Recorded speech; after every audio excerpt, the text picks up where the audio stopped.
When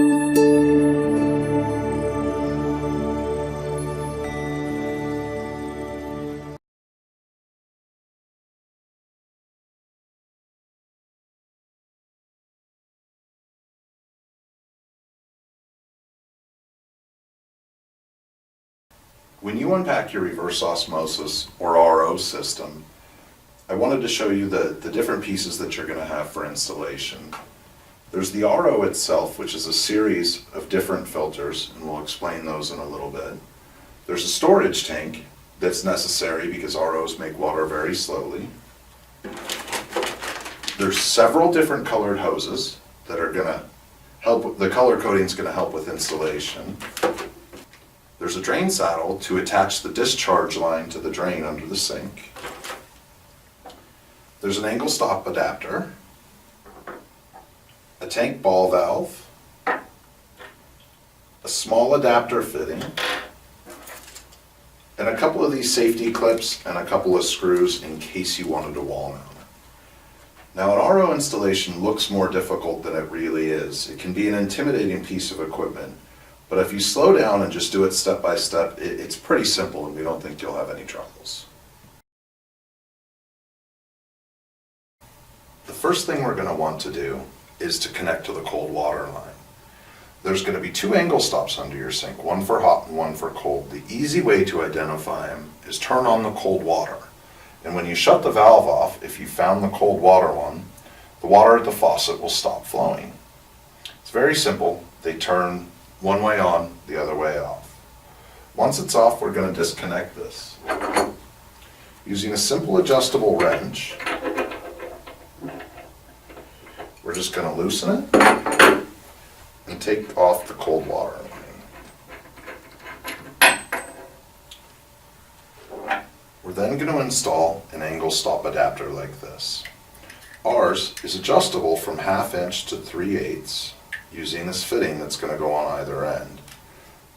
Most of them are going to be 3/8 just like this size. So we put it on this side and we simply thread it into place. These valves have O-rings built inside them, so really just hand tight is all we need to do. Then we're going to reconnect the cold water line. Using our wrench, we'll tighten it back down just a little bit.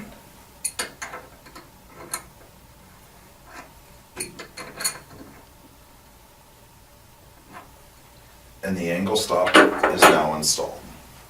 The middle section of this will still pivot. This will help make it a little easier to install.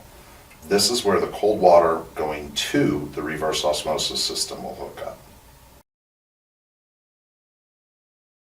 The next thing we're going to want to do is install the drain saddle. When we install this, it's very important that we are above the P-trap. The P-trap is designed to keep odors from coming back up from the wastewater lines. We need to make sure that we are above that. Any place above that is going to be fine. The first thing we're going to want to do is find the half of the drain saddle that has the valve. There's a small piece of material like this that we need to put inside to help make the seal. Remove the middle part and then take off the adhesive backing. Having longer fingernails would help with this. Once it's off, line the hole up over the hole of the saddle and you're ready to go. The drain saddle will come with 2 nuts and 2 bolts to help mount this.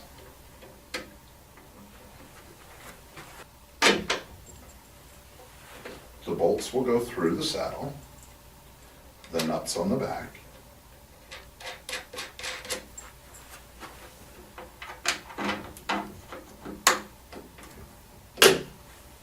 once it's positioned, a screwdriver is all you need to tighten this down. Once the drain saddle's been tightened down, we're going to use a 1/4 inch drill bit to drill a hole through here.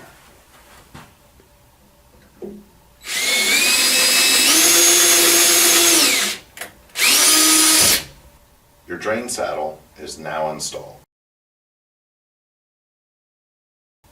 The next thing we're going to want to do is install the ball valve to the top of the tank. There will be a little protective cover here that just unscrews and comes right off. We're going to take the ball valve and it just threads directly on. You can use a little Teflon tape if you'd like to, but it's not necessary. Get it good and hand tight. That's all there is to it.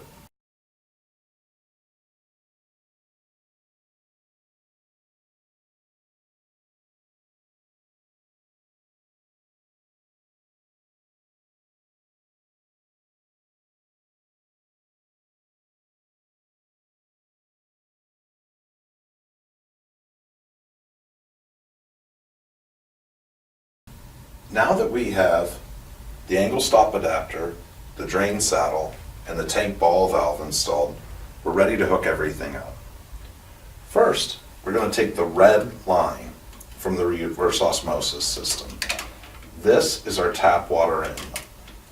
This red line will connect to the angle stop adapter. This is a simple push to fit. All we're going to do, push it in, give it a good firm push, and a little tug to make sure it's connected.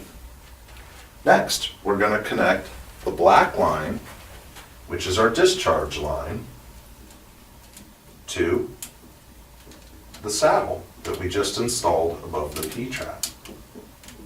The drain saddle's going to connect a little different than the angle stop. There's a black retaining nut that we're going to slide over the tube with the threads facing out. Then we'll insert the tube into the saddle valve and simply tighten it down. This is where the wastewater and the discharge water from the RO system is going to go. Next, we're going to want to connect the yellow tubing from the remineralizing cartridge to the tank. On the top of the reverse osmosis system, you'll see the remineralizing cartridge and it's labeled tank. There will be a small plug that needs to be removed first. Once this is out, it's again a simple push, quick connect, push in style fitting. Give it a good firm push, little tug to make sure it's connected. And we'll do the same thing with the ball valve on the tank.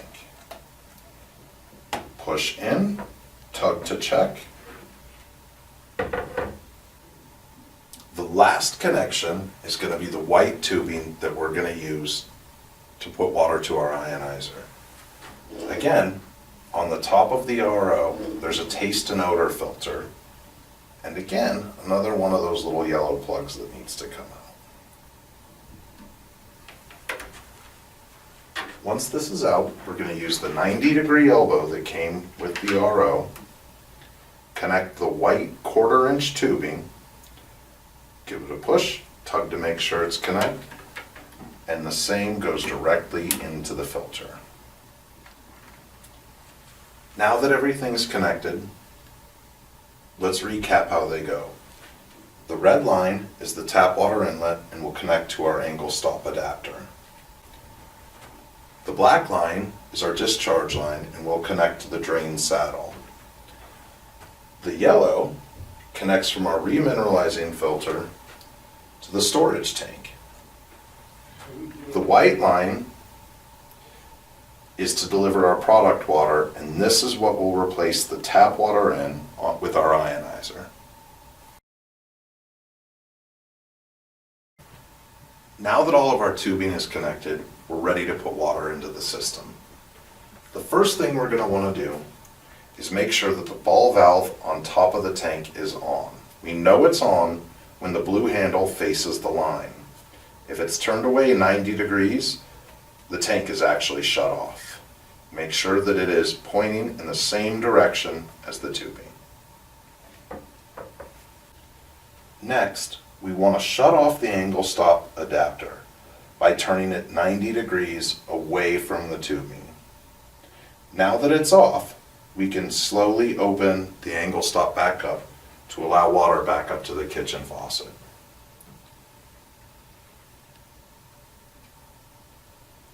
Once the water's back on, go ahead and open the ankle stop. Now water is being supplied to the RO, and it's going to start producing water automatically. You'll hear a very quiet clicking of the permeate pump inside doing its job. It's important to note that the first few tanks of water are going to have some media fines and some residual. We highly recommend that the first 3 tanks be dumped out. You can do that just by turning on your ionizer and letting it run out of water. And that's going to clean everything out and give you perfect water, and you're ready to go.